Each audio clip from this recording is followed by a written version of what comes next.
Oui, mais il y a Yousrim. Ça marche pas? Si, il faut mettre. Il est déjà allumé, non? Oui, je l'ai allumé. Ah, il n'est pas encore parti? Il était alors allumé en haut, c'est bon. Allez, les amis.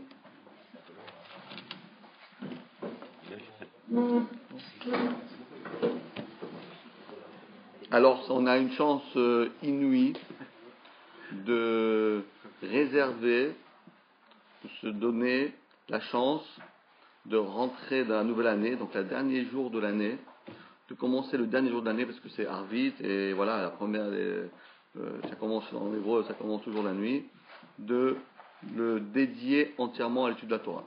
Moi, je pense que c'est quelque chose de très très fort et très important. Ça veut dire c'est une manière de montrer à Hachem, voilà ce que moi j'estime, je vis, je ressens tout le long de ma vie. Les leitmotifs de ma vie, c'est quoi? C'est l'étude. C'est vrai que j'arrive pas à étudier toute la journée. Normalement, j'aurais dû étudier la Gitabo Yoman Balayla. Normalement, tout un juif, tout un chacun doit étudier depuis le matin jusqu'au soir. Et du soir au matin, il dort quelques heures, 1 heure, 2 heures, max, 2 heures, bon, c'est bon. Mais tout le reste doit étudier la Torah. Bon, mais c'est pas tout un chacun. Rabbi Shimon Bar Yochai, il a dit, voilà ce qu'il faut faire. Rabbi Ishmael, il est venu, il lui a dit, mais mon cher ami, mais c'est pas tout le monde qui peut faire comme tu fais toi. Toi, tu étais dans la grotte avec ton fils, et Eliyahu venait te rendre visite, tu étudiais avec des anges, etc. C'est facile, mais nous, il y a des gens, malheureusement, ils ne sont pas possibles de se donner. Mais il y a des moments clés dans la vie. Et ces moments clés dans la vie, il ne faut pas, chas v'shalom, rater ce rendez-vous. Parce qu'il y a des rendez-vous où tout se joue. Et un des rendez-vous hyper importants dans le calendrier des Juifs, c'est pas Rosh Hashanah, c'est la veille de Rosh Hashanah. Rosh Hashanah aussi c'est important, évidemment. Mais la veille de Rosh Hashanah, pourquoi? Parce que la veille de Rosh Hashanah, comme c'est écrit dans les Sonates de Shim Lorizal ramène ça, qu'on peut faire avec le dernier jour de l'année, comme la Gemara, on avait vu ça une fois, je ne sais pas si vous vous rappelez dans Maseret Megillah, ceux qui connaissent très très bien, ils se rappellent tous les petits détails qu'on avait vus dans Maseret Megillah, on avait dit Yom Chashuv Keshana, qu'un jour peut être considéré comme toute une année entière. C'est-à-dire qu'il y a des moments clés où si on s'adonne entièrement à l'étude de la Torah, je me dis, mais tu vois bien, tu crois qu'il n'y a rien à faire, il faut préparer la kaila, il faut préparer la bourra, je sais pas, et j'en saute. Et malgré tout, il est là au shiur, mais qu'est-ce qui lui arrive? Non, Hachem, moi en vérité, je dois étudier tout le temps. Des fois, je dois faire aussi autre chose, mais ces moments-là, ils sont trop importants. Alors bravo pour ceux qui sont venus, et Bezrat Hachem, on est sûr que là, c'est déjà, on va dire, avec mon humble bracha, je voudrais vous dire que ceux qui viennent étudier le dernier jour de l'année, ils ont un grand, grand mérite. D'autant plus que ce que nous allons étudier ce soir, avec l'aide d'Hachem, c'est une Gemara exceptionnelle, et que je pense qu'on va voir que, encore une fois, on aura des clins d'œil tout le long de notre étude, les quelques minutes jusqu'à 10 heures, on va avoir des clins d'œil d'Hachem, qu'on va voir les parallèles qu'il y a entre Rosh Hashanah, Elou Metziot, juste le Daf Lamed Gimel. C'est quoi Lamed Gimel? Page 33. C'est quoi 33? Gal Enai. C'est Hachem va nous ouvrir, il va nous éclairer.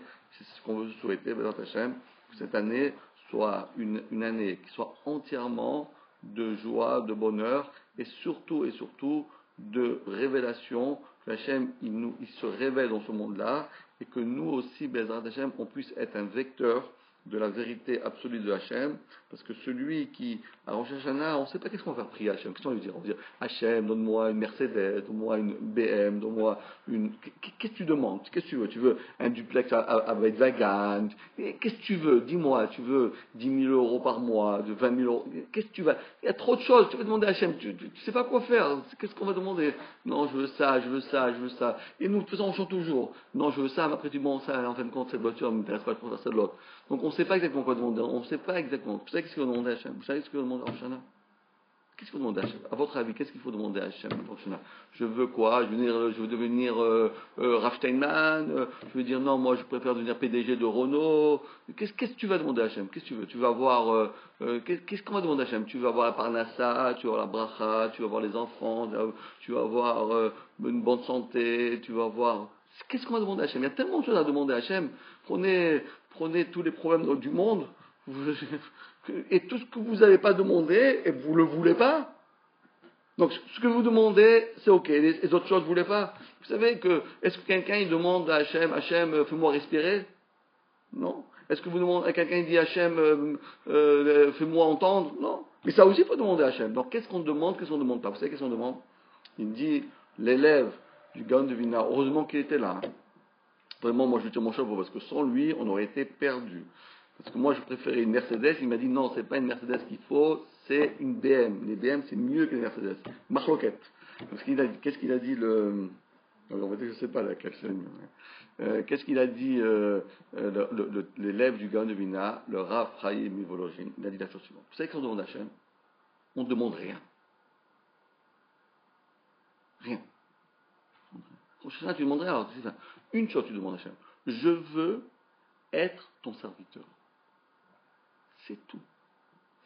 Laisse, je veux ça. Je veux m'inscrire dans ton club. Je veux faire partie du staff.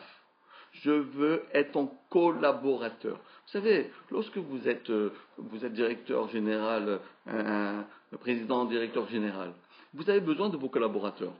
Si votre collaborateur il a besoin d'une BM, vous allez lui donner.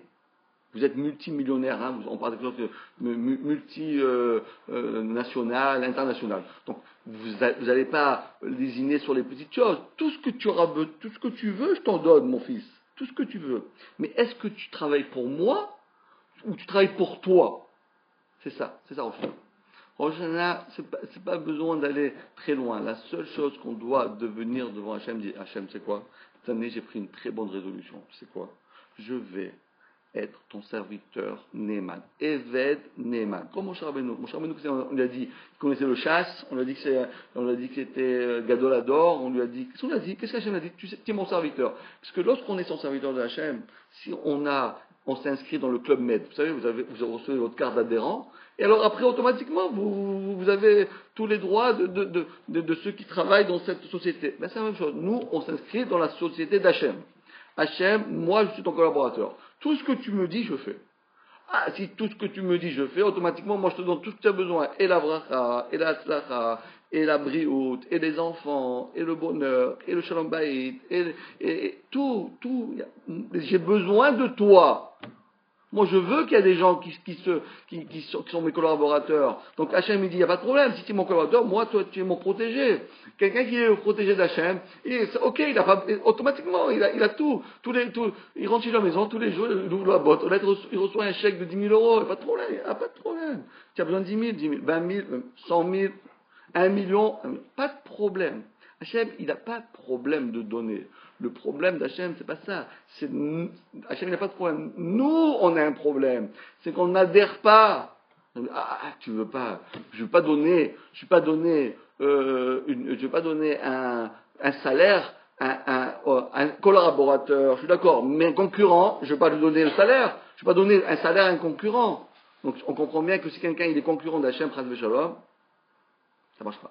Donc, on a bien compris que et d'ailleurs, c'est tellement simple, tellement beau, et tellement percutant, et tellement vrai, que regardez dans la tfila de Rosh Hashanah, vous allez voir, on ne dit que ça. On parle de rien, si ce n'est ça. Qu'est-ce qu'on dit? Donne-nous, fais que le monde entier te reconnaisse comme étant le maître du monde, fasse que les béné Israël reconnaissent sa suprématie, fasse que tous les peuples du monde nous reconnaissent. On parle que de ça. On parle pas, on veut ceci, on veut cela, on veut ceci, on veut ça. On veut pas ça. Et d'ailleurs, pourquoi on ne chauffe pas?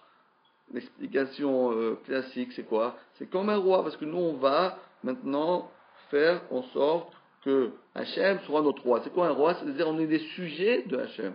On veut être son serviteur.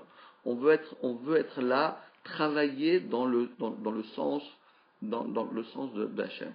Si on fait ça, Donc on a réussi Rosh Hashanah. Mais celui qui dit, bon, tu sais quoi, Hachem, pousse, laisse tomber. Laisse-moi tranquille, là, je suis fatigué, d'un truc, c'est Rosh Hashanah 2 jours, c'est compliqué, tout ça, laisse, tranquille. Là. Moi, tu sais qu'on va faire un compromis. Moi, je fais la prière un peu, mais l'après-midi, laisse-moi tranquille, je dors. Tu dors pas! On dort pas, Rosh Hashanah! On dort pas! Allez, parce que Rosh Hashanah, c'est trop important. Rosh Hashanah, c'est 48 heures. Ça prend 48 heures. Même en Israël, il prend 48 heures. Pourquoi? Parce que Rosh Hashanah, c'est le Moar. Moar, c'est même 40, le Chet, 8, 48 heures. Ça veut dire que Rosh Hashanah, on est en train de formater notre cerveau. Le cerveau, il est formaté. Imaginez-vous que vous êtes en train de formater votre cerveau et il manque un 48e de votre cerveau. Chazve shalom, chazve shalom, chazve shalom. Alors écoutez-vous. Alors on te dit, voilà, s'il manque des neurones ne sont pas connectés, chazve shalom, il n'entend plus, l'autre il voit plus rien, l'autre il n'arrive plus à marcher. Chazve shalom. Alors Rosh Hashanah, ça doit être tout connecté, tout connexion totale. Donc on ne peut pas se permettre, évidemment la nuit. Et alors c'est vrai que c'est difficile parce que Rosh Hashanah on fait bien la tfila et tout et ça prend du temps, surtout quand on est au deuxième minyan. Je vous dis même pas.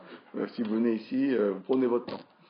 Moi je vais sonner le chauffard parce que le rabbin il voulait que je sonne ici. Et donc mais même si des fois des gens l'après-midi après le repas ils somnolent, c'est pas grave, mais pas se mettre en pyjama, pas aller dans un lit. On s'assoit, on lit Tehillim, et si malheureusement on s'est un petit peu assoupi, pas grave. Mais de dire voilà maintenant stop, je vais dormir, ça c'est pas pour nous ça. Pas pour nous. On dormira Shabbat. D'ailleurs Shabbat c'est quoi? Shin, Bet, Tav, c'est Shena, dormir, Beshabbat, donc pendant Shabbat, Tav, Tanug. Donc Shabbat on peut dormir. Et là. Alors on fait un deal. Alors on dort pas à 48 heures, mais Shabbat, je vous dis même pas, vous ne voyez plus. Je suis plus là. Allez, Bezrat Hashem. Allez, on est sûr et certain, Bezrat Hashem, que cette année, c'est une année, je ne peux pas vous dire, parce que tous les livres, tous les grands maîtres de la Torah, ils nous ont dit que l'année de la Shemitah, là, lorsqu'on arrive à l'année de la Shemitah, Shabbat, Shabbaton. C'est quoi Shabbaton? C'est toute une année de Shabbat. C'est-à-dire que Hashem, il va être chauvet. C'est-à-dire il va faire en sorte que Bezrat Hashem, il va faire en sorte que cette année, ça va être ça va être tous les problèmes. Est-ce que vous vous rendez compte? Vous écoutez les informations, vous voyez, le monde entier, il est en ébullition. C'est incroyable. On ne peut pas marcher un centimètre, tac, encore une information, encore ceci, encore ça. C'est quoi maintenant Shabbat?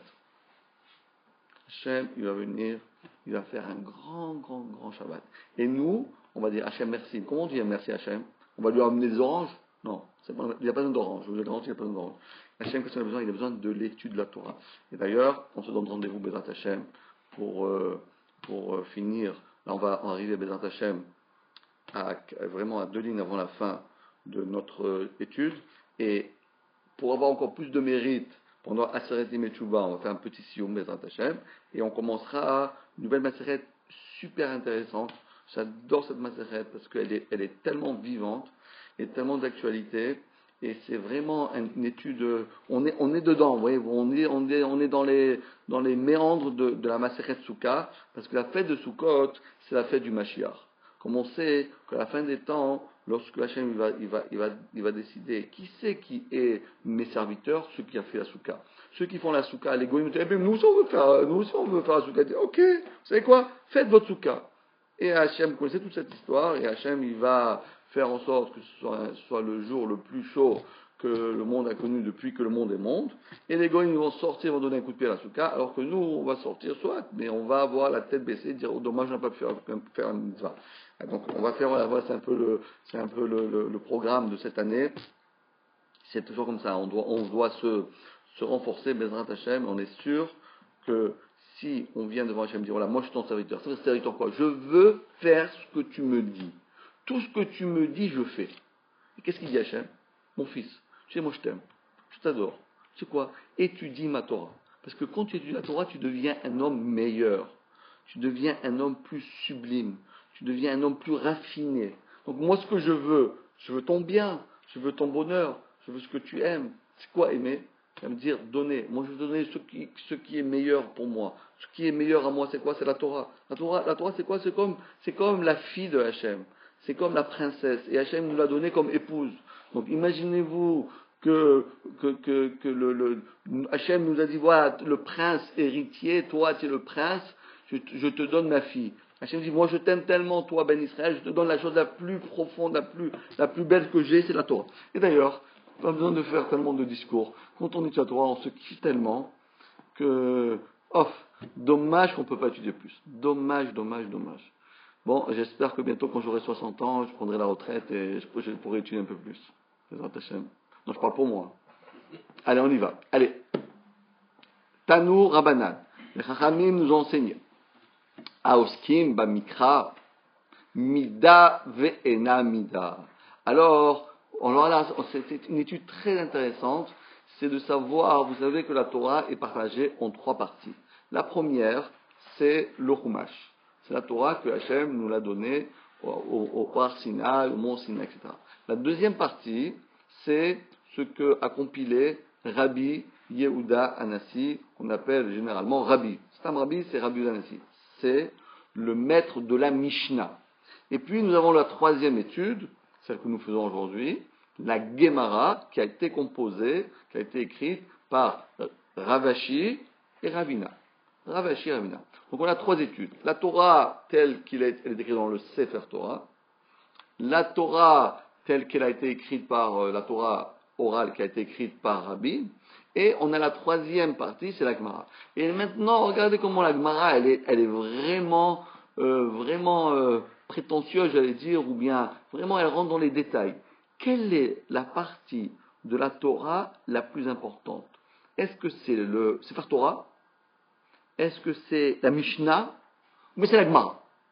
Moi, on m'aurait demandé la réponse, c'est toujours la Torah. De quoi tu parles? La Torah, c'est Hachem qui l'a dit, je ne comprends pas. Hachem, le Moshe est mort. Ok, c'est les paroles de Dieu que Hachem s'est dévoilé une fois dans l'univers. Et il a dit, Anochi Hachem Lokecha, c'est le plus important. La Mishnah, c'est la Torah orale. Et la Gemara, bon, c'est des petites poulim, lui dit comme ça, Marloket, ceci, cela. Et dit la Gemara, c'est une faute fatale, comme j'ai l'habitude de dire. Dit la Gemara, Tanu Rabbanan, les Chachamim nous ont enseigné, Aoskim Bamikra, celui qui se donne toute sa vie, il se mobilise, il s'adonne à l'étude de la Torah écrite. Il dit, moi, je fais Chumash. J'étudie le Chumash. Dit la Gemara, Mida veina Mida. C'est une mesure, mais c'est pas une grande mesure. C'est bien, mais c'est, on va dire, passable. C'est dur, hein. Ben Mishnah, mais celui qui monte numéro 2, parce que dans le truc vert là-haut, il y avait écrit 2, mais je sais pas pourquoi il est parti. Parce que le Mac, il déteste il déteste qui, comment ils s'appellent ceux-là, les autres, comment ils s'appellent, il y a les Mac et Microsoft, ils s'entendent pas bien. Il faut faire le shalom, Patrick, fais leur shalom. C'est shalom bimbroma. Les Mishnah, Mida, par contre, celui qui dit la Mishnah, c'est une grande mesure par rapport à la première, par rapport au Chumash. Et en plus de cela, Venotnim alea sachar. Ça veut dire que la première, on reçoit pas de mérite. Oui, la vérité c'est vrai. C'est terrible, hein. Celui qui étudie le Chumash, il n'a aucun mérite. Comment on va faire? Je passe étudier 10 heures, 20 heures par jour à étudier le Chumash. Non, parce que tu fais des faux sens. Étudier le Chumash tel quel, c'est presque une aberration. Ça ne veut strictement rien dire. Ukshartam leot aliadecha gayu le totafot benenecha. Alors moi je mets mes tuilines ici. Et c'est écrit dans le texte, c'est le texte qui a dit ça, c'est pas moi, c'est le texte. Oui, mais mon cher ami, t'as oublié que dans la Torah, Biyud Gimel Midot, la Torah Nidreshet, Bekalva Chomer, Mizera Shava, Bebinyan Av, Bishtek Tuvim, Abaim Kechad, tu as oublié ça? Rabbi Shmuel Omer, c'est Kaddish d'ailleurs. Mais qu'est-ce qu'il a dit Rabbi Shmuel, à part qu'il a dit qu'il faut faire Kaddish? Vous savez quand on dit Rabbi Shmuel, ça veut dire qu'il faut faire Kaddish. À part ça, qu'est-ce qu'il a dit? Il a dit plein de choses. Entre autres, il a dit surtout, ne traduit pas la traduction littérale des mots, parce que la traduction littérale des mots ne veut rien dire. Et heureusement, vous allez me dire, mais pourquoi Hachem il parle comme ça? Heureusement, parce que Dieu il parle avec un langage divin. Et nous on traduit le texte avec un langage qui est humain. Le divin et l'humain, ils cohabitent pas tellement ensemble. Je dirais même, ils sont diamétralement opposés. Donc quand Hachem y parle, évidemment, imaginez-vous que Hachem dit des choses, il disait le quotidien, il va dire, il va faire un truc ce que dit le Parisien. Hachem, on ouvre un chumash, on doit se dire, attends, qui c'est qui a écrit ça? C'est qui l'auteur de ce livre-là? C'est Hachem. Est-ce que vous croyez qu'Hachem il va parler comme nous? Heureusement qu'il ne parle pas comme nous. Parce que s'il parlait comme nous, je laisse tomber ce livre. Ça, c'est n'importe quoi, il n'y a pas besoin. Donc, lire le livre de Torah comme avec les yeux et la tête et le sens humain, c'est une aberration. D'abord, deviens un petit peu divin. Deviens un petit peu divin. Et après, tu vas comprendre. Ah, Bereshit, je savais pas ça. Ah ben normal. Si tu dis Bereshit, au commencement, Hachem, il a créé le ciel et la terre, comme c'est écrit là, tu as fait une aberration, et en plus ça fait une avéra, parce que c'est pas ça qui s'est passé. c'est pas ça qui s'est passé. Les gens ils traduisent. Bereshit, bara Elokim, au commencement, Hachem, il a créé le ciel et la terre. Ah bon? Au commencement, Hachem, il a créé le ciel et la terre? Ah bon? C'est comme ça qu'il a fait Hachem? Mais tu t'es trompé. C'est pas ça qu'il a fait Hachem du tout. Le premier moment, il n'a pas créé le ciel et la terre. Le ciel a été créé le deuxième jour, et la terre a été créée le quatrième jour. Qu'est-ce que c'est des commencements Hachem a créé le ciel et la terre? Tu dis n'importe quoi. Donc tu ne sais pas traduire un verset. Donc vous avez bien compris que traduire, j'ai déjà dit 100 fois déjà, traduire là, littéralement, c'est-à-dire fausser le sens d'Hachem. Donc, celui qui fait ça, il ne reçoit pas de mérite. La Mishnah, elle, c'est quelque chose, c'est une grande mesure, et tu en plus viens de récompense parce que tu dis des choses justes. La troisième, bébé Talmud, elle lecha midag de la mizou. Par contre, ceux qui se donnent à l'étude du Talmud, il n'y a pas de mesure plus grande que cela. Pourquoi? Parce que le Talmud, soit il est dur, c'est en araméen, c'est galère, c'est compliqué, questions, réponses, il n'y a pas de points, et c'est tout ce que vous voulez, mais on a pris le divin et on l'a inscrit dans un texte. C'est ça la Torah. La Torah, elle a une c'est la chorma de tous ces grands rabbinim, c'est que eux, ils ont capté le message d'Hachem et ils l'ont transcrit dans un livre. Et ce livre-là, il a une tellement grande importance que maintenant, lorsque je vais avoir un problème, donc qu'est-ce que je vais consulter? La Gemara. Parce que la Gemara va m'expliquer et le Chumash et la Mishnah. Donc on a bien compris. La Mishnah, il y a les règles, mais les règles ne sont pas suffisamment claires pour pouvoir être soi-même maître de la situation. Tu vois, la Mishnah, elle nous dit des règles, mais quand est-ce que cette règle elle s'applique? Quand est-ce que cette règle elle s'applique pas? Et quand? Et comment? Il n'y a pas suffisamment de détails. Si tu veux connaître vraiment tout la vraie splendeur et la vraie vérité de la Torah, tu es obligé de étudier la Gemara. Gemara, c'est le Talmud. Et termine quatrième chose. Termine cette braïta. Regardez ce qui est mamash. Ça a l'air la chose au contraire. Où les olam est toujours, toute ta vie, averas la Mishnah yoter min Talmud. Toujours, court derrière la Mishnah plus que de le Talmud. Alors là, c'est bizarre. Parce qu'on a fait A, B, C, D. A, c'est très bas. B, un peu plus haut. C, ça monte au max. C'est quoi le premier? A, le Chumash. B, c'est la Mishnah. C, c'est le max. Le max, c'est la Gemara. Et après, on arrive à la fin de ce texte-là, on dit, oui, mais tu dois toujours courir derrière la Mishnah plus que le Talmud. Donc c'est qui alors? C'est B qui est plus fort que C, ou bien c'est C qui est plus fort que B? C'est une contradiction. Demande la Gemara à Goufa Kashia. Goufa, c'est le gouffre. Le cœur même du problème, le cœur même du texte, il est contradictoire. Amart, comme Amar. Amarta, Amart, en araméen, on contracte. Amarata, tu as dit. Amar, tu as dit au début, Betalmud, Enechak Mitak de la Mizou. Tu as dit, à propos du Talmud, de la Gemara, Enechak Mitak de la Mizou. Il n'y a pas mieux, il n'y a pas. On ne peut pas faire mieux. La Gemara, c'est le top. Tu as dit ça. Et après, Ve'adar Amart, et Adar, et après tu as dit, tu as dit qu'il faut toujours courir plus vers l'étude de la Mishnah, plus que le Talmud. Alors quoi? Alors qu'est-ce qu'on fait? Alors tu me donnes deux indications contradictoires. Une fois tu me dis, la Gemara c'est le top niveau. Et une autre fois tu me dis, non, pas du tout. Cours toujours derrière les Mishnayot, laisse tomber la Gemara, fais la Mishnah. Alors quoi? Alors Mishnah ou Gemara, qu'est-ce que je fais? Bon, je fais tout, mais on est en train de nous donner ici des directives. La Gemara elle explique la Mishnah. Oui, mais une fois on nous dit, la Gemara explique la Mishnah, c'est clair. Donc l'objet principal c'est la Mishnah. Oui, alors mais qu'est-ce que c'est un commentaire de la Mishnah. Oui, mais est-ce que si j'étudie la Mishnah sans la Gemara, Sans la Gemara, d'accord. c'est ça, c'est quand on disait ça sans ça. Le Chumash, je sais que c'est plus important que tout, mais si tu dis le Chumash sans rien, c'est le moins important. La Mishnah, c'est sûr que c'est plus important, mais si tu dis la Mishnah sans Gemara, c'est moins important. Par contre, la Gemara, c'est le plus important, parce qu'il n'y a pas mieux, parce que dans la Gemara, tu as l'explication du Chumash, l'explication de la Mishnah, donc tout est inclus dans la Gemara. Donc la question était, alors si on a bien compris que dans la Gemara, il y a la totalité, il y a tous les infos qui se retrouvent dans la Gemara, alors qu'est-ce qu'on prend? On nous dit, cours derrière la Mishnah, je ne cours pas derrière la Mishnah, je préfère que tu la Gemara, j'ai tout.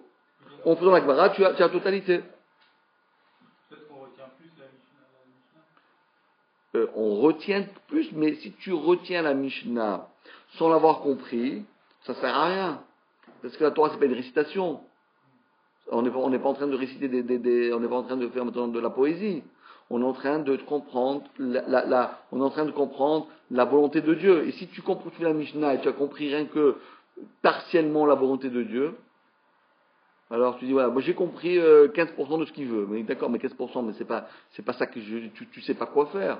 Tu n'as rien compris. Parce que toi, une Mishnah, on l'a déjà vu 100 fois, une Mishnah, c'est tellement difficile. Elle nous donne des petites informations, après on développe. Non, mais ça parle de ce cas-là.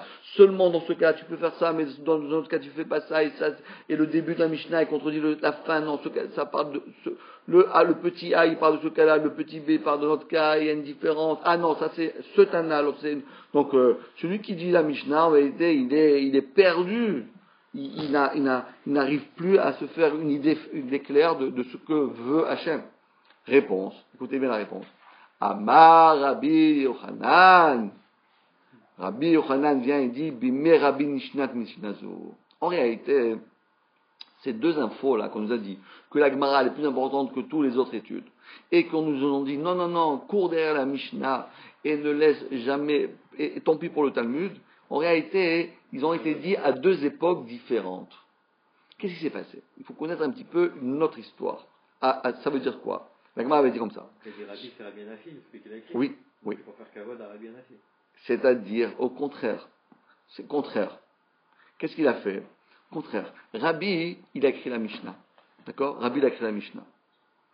Et Rabbi s'est dit, mais si moi, si les gens, ils vont, tout le monde, évidemment, c'est le Rav, tout le monde va acheter son livre. Vous avez un Rav, il a écrit un livre. Vous n'avez pas lui acheter le livre, vous achetez son livre. Il vient de sortir un livre. Vous lui acheter même si tu comprends rien. Tu lui achètes quand même, d'accord? Tu comprends rien, c'est de l'hébreu. D'accord, ok, tu l'achètes.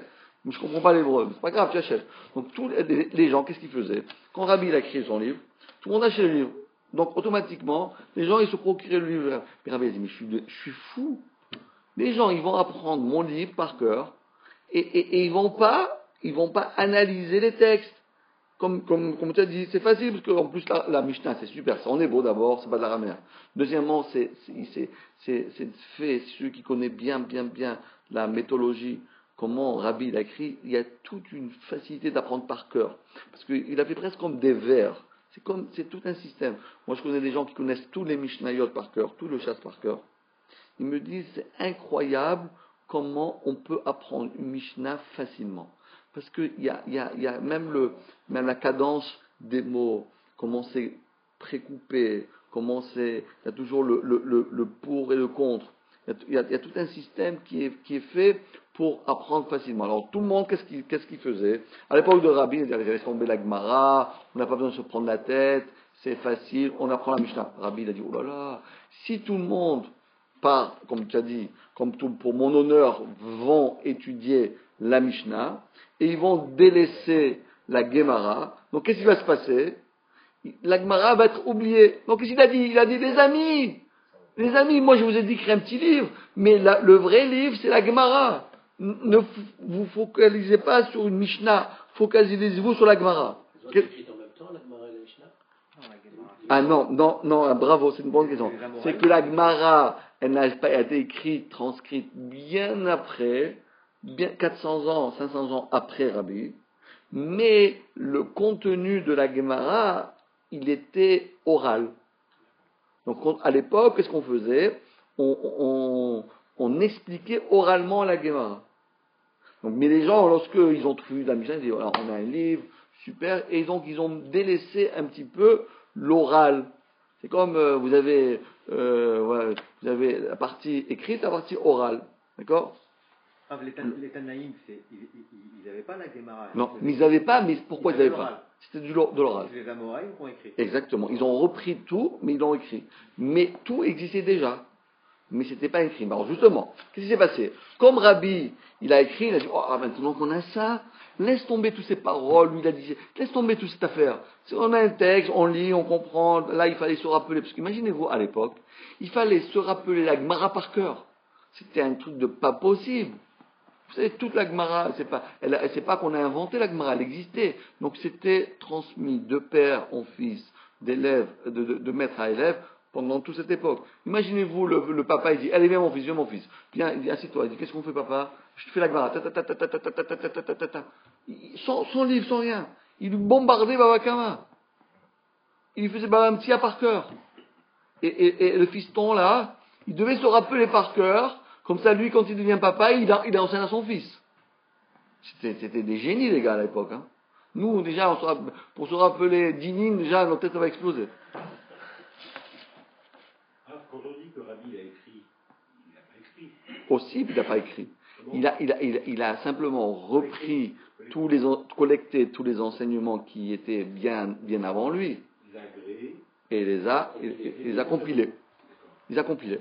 Mais maintenant, imaginez-vous que tout ce qu'on devait se rappeler oralement, vous avez un grand maître qui l'a écrit, vous dites, ça c'est kiffant, je prends ce livre, je l'apprends par cœur et je vais mettre un petit peu, je vais mettre l'accent sur l'écriture et je vais oublier ou bien délaisser un petit peu l'étude orale.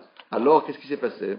Rabbi a pris la décision tout seul de l'écrire ou c'était interdit, on n'avait pas le droit de... Bravo, tout seul, parce que il faut bien connaître l'histoire, parce que l'époque de Rabbi, c'était l'époque des Romains. Et vous voyez, Rabbi, qu'on n'a pas le droit d'écrire, parce qu'il faut tout dire oralement, mais il s'est dit, comme maintenant, avec les Romains, avec tout ce qu'ils faisaient les Romains, ils ont péché les Juifs de pratiquer leur Torah, etc., et les Beth Midrashot, ils étaient de plus en plus délaissés, abandonnés. Donc lui, il s'est pris, il a dit, et la sot la shem, et pour Torah. Lorsqu'il y a un moment, le Courage Kodesh comme ça, il a dit, il n'y avait plus de Sanhedrin à cette époque? C'est après la destruction du temple. Il n'y avait plus ça. C'est après la destruction du temple. Il a écrit ça. Qu'est-ce qui s'est passé? Alors tous les mondes ont abandonné la Mishnah et ils sont partis dans la Gemara. Alors Adar, Darish Léo, alors il leur a dit attendez, maintenant vous allez tomber, et mon livre, les amis, et vous croyez que ce que j'ai passé toute ma vie à écrire un livre, vous allez le laisser tomber? Donc il a dit non, donc il a pris la barre, il a remis la barre au juste milieu, il a dit non, n'oubliez pas la Mishnah. Donc qu'est-ce qu'il a fait en fin de compte?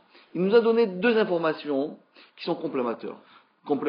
À savoir, il dit, la Gemara c'est plus important, mais la Mishnah ne l'oubliez jamais. Alors, comment tu veux que je fasse? Ça veut dire qu'il faut apprendre les deux. C'est ça que ça veut dire. Il faut apprendre et la Mishnah par cœur, et le Talmud qui la commente. Dans la présentation actuelle qu'on a là, exactement. C'est le Talmud, c'est la Mishnah et la Gemara. Exactement. Là, au Hachem, là, on est arrivé à faire les deux ensemble. Et c'est exactement ce qui s'est passé. Mais à l'époque, il y avait un écrit et un oral. Alors l'oral, il était un peu délaissé. Alors Rabbi dit, attends, l'oral il est plus important. Alors quand les gens ils sont partis, tout ça, à parler rien que des paroles, mais ils n'apprenaient pas le texte, vraiment le texte proprement dit, il a tourné un peu la barre, il a dit, n'oubliez pas la Mishnah. Donc en fin de compte, qu'est-ce qu'il a voulu dire? Qu'il fallait les deux ensemble, les contracter ensemble, faire un trait d'union pour pouvoir faire la vraie Torah. Ça se fait que ensemble. Mishnah, Gemara, les deux ensemble ça fait. Et grâce à ça, on comprend le Chumash. C'est celui. J'avais un grand maître, à Bnei Brak, vraiment un grand maître, vraiment un spécifique. Qu'est-ce qu'il faisait à la fin de sa vie? Mais il connaissait toute la Torah, je vous dis. C'est-à-dire tous ses livres, il connaissait par cœur. Quoi. Pour lui, il n'y avait pas de problème. Tout, il connaissait. À la fin de sa vie, vous savez ce qu'il faisait? C'est trop beau. Hein. Je rêve d'arriver à faire ça. Qu'est-ce qu'il faisait? Il dit voilà, maintenant je suis plagma. Je suis plagma. Rav, plagma. Alors qu'est-ce que vous faites? Rashi? Non. Tosfot? Non. Rabbi Akiva? Non. Sot? Non. Nitivot? Non. Qu'est-ce que tu fais alors? Maintenant je fais le Chumash. Et il étudiait le Chumash. Chaque mot, il prenait un mot. Voilà. Ce mot-là, partout. Mais il a fait le sens inverse. Vous avez compris? Nous, qu'est-ce qu'on fait?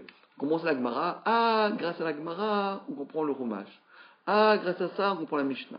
Ah, grâce à la Gemara, on comprend ça. Et lui, il a fait le sens inverse. Il a dit, maintenant que j'ai tout appris, je vais prendre le Chumash et je vais tout expliquer. C'est la finalité. C'est la finalité. C'est ça la finalité.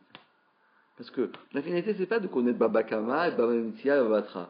Ça, c'est rien que l'explication d'un mot de la Torah. Donc, pour un mot de la Gemara, un mot de Torah, il faut 10 pages, 30 pages, 50 pages pour dire quoi. Alors, lui, qu'est-ce qu'il a fait? Il lisait le Chumash, ça lui prenait une éternité. Il prenait un Chumash, il dit voilà, aujourd'hui, on va étudier 2 mots.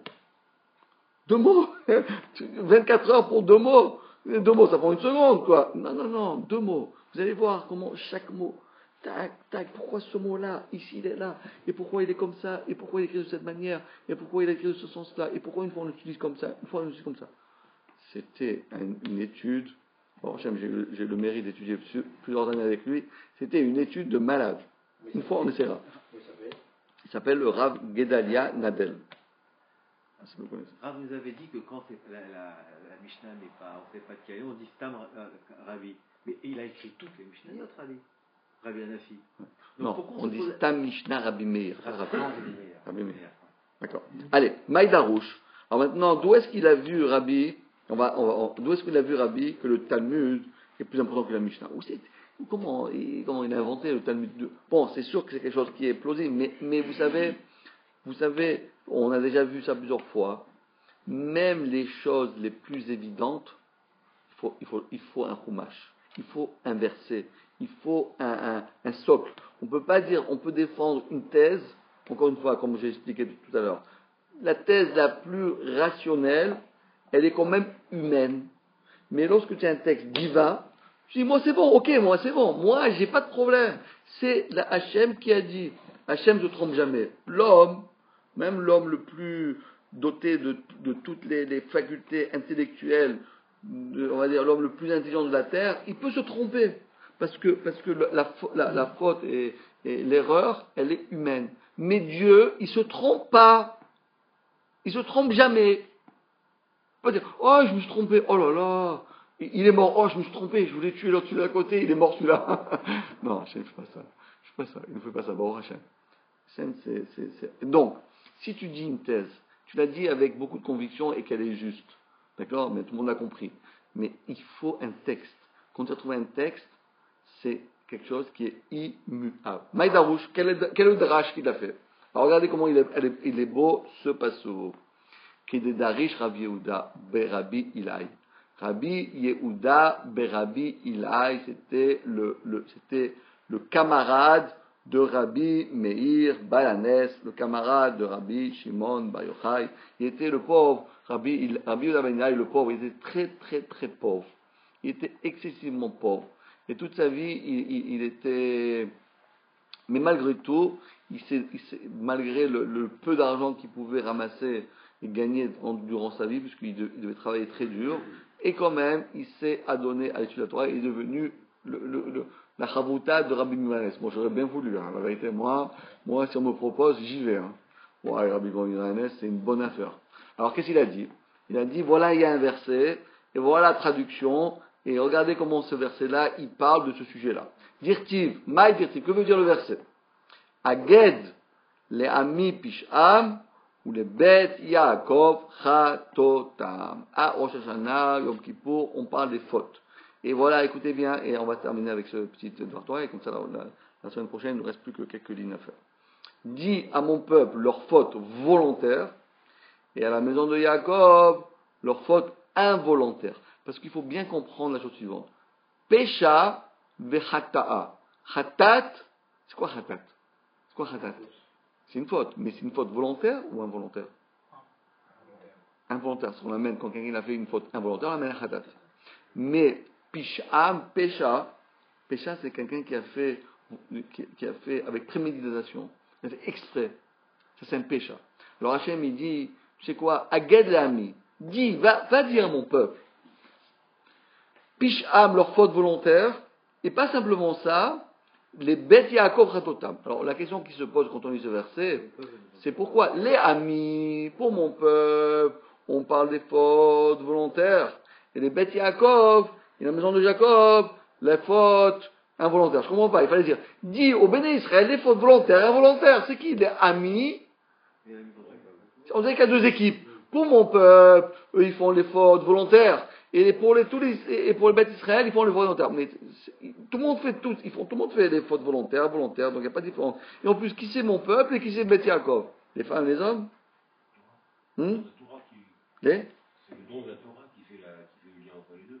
Oui, mais qui sont ces deux équipes-là? Les fautes involontaires parce qu'il n'y avait pas la Torah. Ben, très bien. Et le peuple, c'est à partir du moment où on a... Ils ont reçu la Torah. Non, mais là, on est bien après la Torah. Il n'y a plus, après la Torah, on est dans le prophète. Le prophète, il parle bien après le don de la Torah. On parle après le don de la Torah, quand même, il y a deux équipes. Il y a l'équipe du peuple, et il y a l'équipe de la maison de Jacob. La Gemara nous dit, dis à mon peuple, c'est qui mon peuple? C'est qui? Dit, Elu talmidei chachamim. Mon peuple, les gens que j'aime, les gens qui sont proches de moi. Mon peuple, ceux-là, c'est les miens. Ceux-là, c'est les miens, ce sont les Chachamim. Mais sachez qu'un Talmid Chacham, c'est un métier à risque. 50 ans, la retraite. C'est pas les cheminots. Pourquoi les cheminots, ils ont 50 ans? Je comprends pas. Hein? Pourquoi ils ont 50 ans? Des risques. Alors, dit la Gemara, les Talmid Chacham, ils prennent des risques. Pourquoi? Chez Jgagot, Naasotlot Kesudonot. Parce qu'un Talmid Chacham, même les fautes involontaires sont considérées comme volontaires. Pourquoi? Parce qu'un Talmid Chacham, il étudie la Mishnah. Attendez, il étudie la Mishnah. Ouah, c'est super, je vous explique ça. Mais la Mishnah, c'est pas complet. La Mishnah n'est pas complète. Attends, j'ai compris la Mishnah, Baruch Hashem, j'ai étudié, Baruch Hashem. Non, pas Baruch Hashem. Non. Est-ce que tu as fait la Gemara? Oh, la Gemara, c'est compliqué. T'as fait Rashi? Oh, c'est compliqué. T'as fait Tosfot? Non, c'est compliqué. T'as fait celui-là? T'as rien fait. Tu t'es focalisé sur une étude facile. Parce qu'évidemment, la Mishnah, c'est plus facile que la Gemara. Donc ça, c'est les fautes qu'ils vont faire, ils proviennent du fait qu'ils n'ont pas suffisamment étudié. Quand tu as fini, pourquoi tu crois que tu connais tout? Tu connais rien encore. Allez, continue.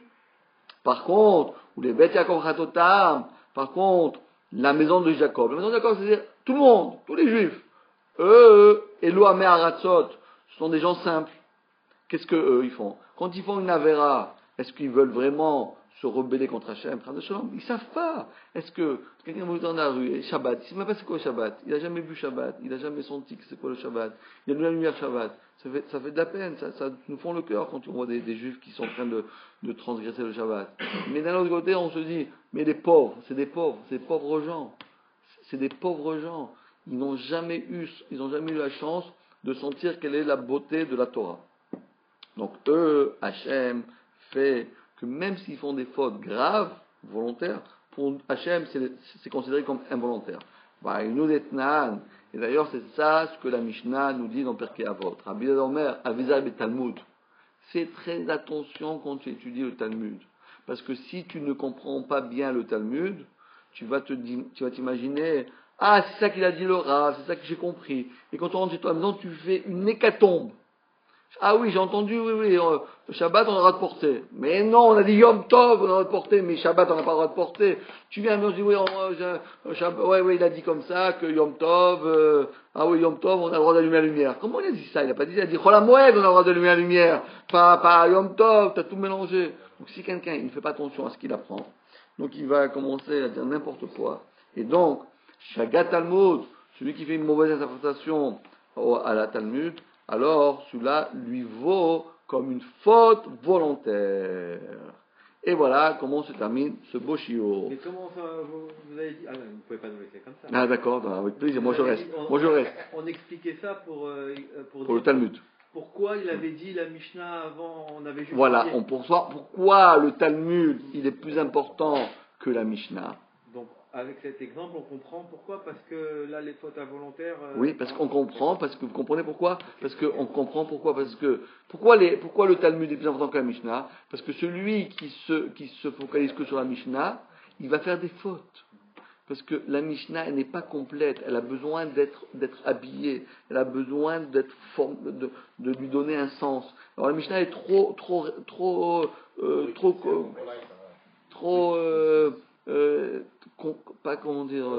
concise, elle est trop concise. On a besoin de lui donner un sens, de l'expliquer, de l'interpréter, de l'analyser, etc. Donc, c'est ça qu'elle dit. C'est comme un Talmid Chacham, qui veut s'arrêter en plein milieu, dit, oh, ça c'est bon, j'ai suffisamment compris. T'as compris, t'as pas compris. Jamais il faut se mentir à soi-même. T'as pas compris, c'est pas grave. Tu comprendras. Mais si tu dis que j'ai compris, et tu l'as pas compris, jamais tu comprendras. Chazak Obaro, Aishana Tova, et bravo pour Bezat Hashem. Comment on fait? Vous débrouillez? Hein?